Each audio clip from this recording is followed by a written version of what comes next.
In die volgende video gaan ek vir jou verduidelik wat is die pligte van 'n skeieregter. So wat baie mense nie weet nie, 'n skeieregter is nie net daar om te meet nie. 'n Skeieregter is daar om die speelveld gelyk te maak. Hy moet sorg dat daar 'n gelyke kans is vir almal om tydens 'n game 'n wedstryd te kan wen. So kom ek noem 'n eenvoudige voorbeeld. Sê net maar twee spanne speel 'n wedstryd en die toeskouers help almekaar die een span en sê vir hulle wat is kwote om te speel. Dan sal die skeieregter optree en die span waarsku wat gehelp word, dat hulle kan gediskwalifiseer word.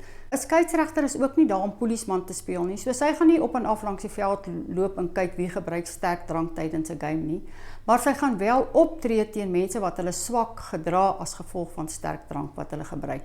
So volgende keer as jy in 'n game is en jy voel jy word benadeel, roep die skeieregter.